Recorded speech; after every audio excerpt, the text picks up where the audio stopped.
ಸಾಮಾನ್ಯವಾಗಿ ಯಾರಾದ್ರೂ ಒಬ್ಬರು ಫ್ಯಾನ್ ಆಗಿರ್ತಾರೆ. ಬಟ್ ನೀವು 4-5 ಅಂದ್ರೆ ಓದ ಜನರೇಷನ್ ಅಲ್ಲಿ ಶಂಕರ್ನಾಗ್ ಆಗಿರ್ಬೋದು, ವಿಷ್ಣುವರ್ಧನ್ ಅವರಾಗಿರ್ಬೋದು, ಅವರ ಅಭಿಮಾನಿ ಅಂತ ಹೇಳಿದ್ರೆ ಈ ಜನರೇಷನ್ ಅಲ್ಲಿ ಸುದೀಪ್ ಸರ್, ಅಪ್ಪು ಅವರು, ಅದ್ರ ಜೊತೆಗೆ ದರ್ಶನ್ ಅವರ ಅಭಿಮಾನಿ.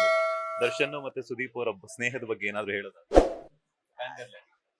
ಫ್ಯಾನ್ಗಳಾಗಿ ಚೆನ್ನಾಗಿರ್ಲಿ ಅಷ್ಟೇ. ಮುಂದೆ ಏನು ಅವ್ರಿಬ್ರು ಏನೋ ಮತ್ತೆ ಫ್ರೆಂಡ್ಸ್ ಆಗ್ತಾರೆ ಪ್ಲೀಸ್ ಆಗಿ ಅಂತ ಬೇಡ್ಕೊಳ್ತೀವಿ. ಎಲ್ಲಾ ಫ್ಯಾನ್ಸ್ ಅದೊಂದೇ ಕೋರಿಕೆ ಅಂತ ಹೇಳ್ತೀನಿ. ಅದ ಎಲ್ರಿಗೂ ಅವ್ರವ್ರ ಪರ್ಸನಲ್ ಚಾಯ್ಸ್ ಅಂತ ಇರುತ್ತೆ. ಸೊ ನಾವ್ ಅದ್ರ ಬಗ್ಗೆ ಕಮೆಂಟ್ ಮಾಡೋದ್ ತಪ್ಪಾಗತ್ತೆ.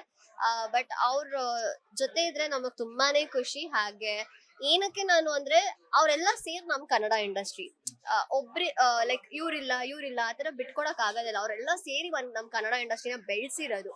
ಇವಾಗ ಪ್ಯಾನ್ ಇಂಡಿಯಾ ಮೂವಿ ರೇಂಜ್ ಹೋಗಿದೆ ಅಂದ್ರೆ ಎಲ್ರೂ ಸೇರಿ, ಇವಾಗ ಯಶ್ ಸರ್ ಕೂಡ ಇರ್ಬೋದು, KGF ಆದ್ಮೇಲೆ ನೆಕ್ಸ್ಟ್ ಲೆವೆಲ್ ತಗೊಳ್ಳೋರು ಶಿವಣ್ಣ ಇರ್ಬೋದು, ಪುನೀತ್ ಸರ್ ಇರ್ಬೋದು, ಎಲ್ಲರೂ ಸೇರಿ ಇಂಡಸ್ಟ್ರಿ ಆಗಿರೋದ್ರಿಂದ ಒಬ್ರನ್ನೊಬ್ರು ಬಿಟ್ಕೊಡೋದು ತಪ್ಪು ಅಂತ ನನ್ನ ಅಭಿಪ್ರಾಯ. ಕೆಲವೊಂದ್ ಕಡೆ ಪುನೀತ್ ಅವ್ರನ್ನ ಭೇಟಿ ಆಗೋದಾಗಿರ್ಬೋದು ಅಥವಾ ಅವ್ರ ಜೊತೆ ಆಕ್ಟ್ ಮಾಡುವಂತ ಚಾನ್ಸ್ ಮಿಸ್ ಮಾಡ್ಕೊಂಡ್ರಿ ಅಂತ ಕೊರಗಿದ್ಯಾ? ಆಕ್ಟ್ ಮಾಡಕ್ ಆಗಿಲ್ಲ ಅನ್ನೋ ಬೇಜಾರಿದೆ. ಬಟ್ ಅವ್ರನ್ನ ಮೀಟ್ ಮಾಡಿದೀನಿ. ಅವ್ರ ಜೊತೆ ಒಂದ್ ಶೋ ಮಾಡಿದೆ, ಫ್ಯಾಮಿಲಿ ಪವರ್ ಅಂತ, ಕಲರ್ಸ್ ಕನ್ನಡದಲ್ಲಿ. ಫಿನಾಲೆಗೆ ನಮ್ಮ ಅಗ್ನಿಸಾಕ್ಷಿ ಟೀಮ್ ಇಂದ ನಾನು ಹೋಗಿದ್ದೆ. ಸರ್ನ ಮೀಟ್ ಮಾಡಿದೆ, ಮಾತಾಡಿದೀನಿ. ಹಾಗೆ ಹೋಗಿ ಅವ್ರ ಕ್ಯಾರವನ್ ಅಲ್ಲಿ ಹೋಗಿ ಮಾತಾಡಿ, ನಾನು ಅಲ್ಲಿ ಸೈಡಲ್ಲಿ ನಿಂತಿದ್ದೆ. ಅವರೇ ಕರೆದು ಬಾ ಇಲ್ಲಿ ಅಂತ ಕರೆದು ಫೋಟೋ ಎಲ್ಲ ತಗೋಬೇಕು ಅಂತ ಹೇಳಿದೆ. ಬಂದು ಬಾ ಫೋಟೋ ತಗೊಳಕ್ ಬಂದಿದೆ ಅಂತ ಅವರೇ ಕೇಳಿದ್ರು. ಹೂ ಸರ್ ಅಂತಂದೆ. ನಮ್ ಟೀಮ್ ಅವರೆಲ್ಲ ಇದ್ರು, ನಾನು ಆ ಕಡೆ ನಿಂತಿದ್ದೆ, ನಂಗೆ ಭಯ. ಬಟ್ ಅವರೇ ಕರೆದು ಫೋಟೋ ಎಲ್ಲ ಕ್ಲಿಕ್ ಮಾಡಿಸಿ, ಇನ್ಫ್ಯಾಕ್ಟ್ ಅವ್ರ ಫ್ಯಾಮಿಲಿನಲ್ಲಿ ತುಂಬಾ ಜನ ನಮ್ಮ ಅಗ್ನಿಸಾಕ್ಷಿ ಸೀರಿಯಲ್ ನೋಡೋರಂತೆ. ಇವಾಗ ನಾನು ಶಿವಣ್ಣನ ಮೀಟ್ ಮಾಡಿದಾಗ ಅವರು ಹೇಳಿದ್ರು ತುಂಬಾ ಚೆನ್ನಾಗಿ ಆಕ್ಟಿಂಗ್ ಮಾಡ್ತೀಯಾ ಅಂತೆಲ್ಲ ಹೇಳಿದ್ರು. ಸೊ ಅವ್ರ ಫ್ಯಾಮಿಲಿನಲ್ಲಿ ತುಂಬಾ ಜನ ನಮ್ಮ ಅಗ್ನಿಸಾಕ್ಷಿ ಸೀರಿಯಲ್ ನೋಡ್ತಿದ್ರು. ಸೊ ಅದೊಂದು ಪ್ರೌಡ್ ಥಿಂಗ್ ನಮ್ಗೆ ಆಕ್ಚುಲಿ. ಸುಕೃತ್ ಅವ್ರಿಗೆ ಇದುವರೆಗೂ ಯಾರ ಮೇಲೆ ಲವ್ ಆಗಿದ್ಯಾ ಅಂತ? ಲವ್ ಆಗಿದೆ, ಬ್ರೇಕಪ್ ಆಗಿದೆ, ಇವಾಗ ಆರಾಮಾಗಿ ಸಿಂಗಲ್ ಆಗಿದ್ದೀನಿ.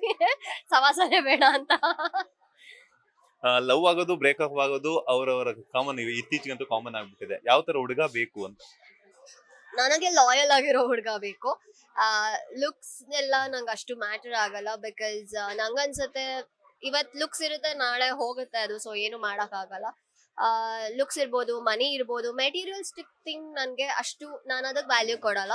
ಒಬ್ಬ ಪರ್ಸನ್ ಕ್ಯಾರೆಕ್ಟರ್ ಇರ್ಬೋದು, ಅವರ ಲಾಯಲ್ಟಿ ಇರ್ಬೋದು, ಇಲ್ಲ ಎಫರ್ಟ್ಸ್ ಇಂಪಾರ್ಟೆಂಟ್. ಸೊ ಎಷ್ಟು ಎಫರ್ಟ್ಸ್ ಆಗ್ತಾರೋ ನನ್ನ ಜೊತೆ ಇರೋದಕ್ಕೆ, ಇಲ್ಲ ನನ್ನ ಫ್ಯಾಮಿಲಿನ ಒಪ್ಸೋದಕ್ಕೆ, ಅದು ನನಗೆ ಮ್ಯಾಟರ್ ಆಗುತ್ತೆ. ಸೊ ಲಾಯಲ್ ಆಗಿದ್ರೆ ಸಾಕು.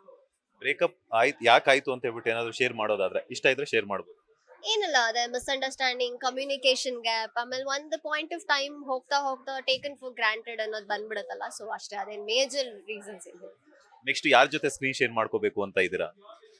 ಗೊತ್ತಿಲ್ಲ, ನಾನು ಅದು ಪ್ಲಾನ್ ಏನ್ ಮಾಡಿಲ್ಲ. ಬಟ್ ಖಂಡಿತ ದೇವ್ರ ನಂಗೆ ಏನೇ ಕೊಟ್ರು ಇದುವರೆಗೂ ತುಂಬಾ ಟಚ್ ಒಳ್ಳೇದನ್ನೇ ಕೊಟ್ಟಿದ್ದಾರೆ. ಏನೇ ಪ್ರಾಜೆಕ್ಟ್ಸ್ ಇರ್ಬೋದು, ಏನೇ ಇರ್ಬೋದು. ಸೊ ನೆಕ್ಸ್ಟ್ ಏನೇ ಕೊಟ್ರು ತುಂಬಾ ಚೆನ್ನಾಗಿರೋದೇ ಕೊಡ್ತಾರೆ ಅನ್ನೋ ನಂಬಿಕೆ ಇದೆ. So hope for the best. Finally ನಿಮ್ಮ ಅಭಿಮಾನಿಗಳಿಗೆ, ಕನ್ನಡಿಗರಿಗೆ ಏನ್ ಹೇಳ್ತೀರಾ ಅಂತ? ಅಭಿಮಾನಿಗಳಂತ ಹೇಳಲ್ಲ, ಬಟ್ ಅವರ ಸಪೋರ್ಟ್ ಇಂದ ನಾನು ಇಲ್ಲಿವರೆಗೂ ಬೆಳೆದಿರೋದು. ಐ ಗೆಸ್ ನಾನು 12 years ಇಂಡಸ್ಟ್ರಿನಲ್ಲಿ ಸರ್ವೈವ್ ಮಾಡಿದ್ದೀನಿ ಅಂದ್ರೆ ಅವ್ರು ನನಗೆ ಕೊಟ್ಟಿರೋ ಸಪೋರ್ಟ್ ಅಂಡ್ ಪ್ರೀತಿ. ಪ್ಲೀಸ್ ಇದೇ ತರ ನನಗೆ ಸಪೋರ್ಟ್ ಮಾಡ್ತೀರಿ. ನಿಮ್ಮ ಪ್ರೀತಿ ಇರ್ಬೋದು, ನಿಮ್ಮ ಆಶೀರ್ವಾದ ಇರ್ಬೋದು, it's very important to me. ನಿಮ್ಮ ಸಪೋರ್ಟ್ ಇದ್ರೆ, ಪ್ರೀತಿ ಇದ್ರೆ, ಆಶೀರ್ವಾದ ಇದ್ರೆ ನಾನು ಇನ್ನ ಕಂಟಿನ್ಯೂ ಮಾಡ್ಬೋದು, ಇನ್ನ ಸ್ವಲ್ಪ. So thank you so much. ಇದೇ ತರ ನಿಮ್ಮ ಬ್ಲೆಸ್ಸಿಂಗ್ಸ್ ನನ್ನ ಮೇಲೆ ಇಟ್ಟಿರಿ ಅಂತ ಕೇಳ್ಕೊಂತೀನಿ. Thank you so much. ಇಷ್ಟೊತ್ತು ಒಂದಷ್ಟು ಸಮಯವನ್ನು ಕೊಟ್ಟಿದ್ದಕ್ಕೆ ಒಳ್ಳೇದಾಗ್ಲಿ. ಬ್ಯಾಕ್ ಟು ಬ್ಯಾಕ್ ಪ್ರಾಜೆಕ್ಟ್ ಗಳ ಮೂಲಕ ಮತ್ತೆ ಮುನ್ನುಡ್ತಾ ಇರಿ. All the best. Thank you so much. Thank you. ಇದಾಗಿತ್ತು ನಟಿ ಸುಕೃತಾ ನಾಗ್ ಅವರ ಮಾತು. ಕ್ಯಾಮರಾ ಪರ್ಸನ್ ರವಿಚಂದ್ರ ಜೊತೆ Manjunath Srinivas, boss TV Kannada, Bengaluru. Latest ಹಾಗೂ ಇಂಟ್ರೆಸ್ಟಿಂಗ್ ಸುದ್ದಿಗಳಿಗಾಗಿ ಬಾಸ್ ಟಿವಿ ಕನ್ನಡ ಚಾನೆಲ್ನ ಸಬ್ಸ್ಕ್ರೈಬ್ ಮಾಡಿ. ಹಾಗೆಯೇ ಬೆಲ್ ಐಕಾನ್ ಪ್ರೆಸ್ ಮಾಡಿ. ಇದರ ಜೊತೆಗೆ ಫೇಸ್ಬುಕ್, ಇನ್ಸ್ಟಾಗ್ರಾಮ್, ಎಕ್ಸ್ ನಲ್ಲೂ ಮಿಸ್ ಮಾಡದೆ ಫಾಲೋ ಮಾಡಿ.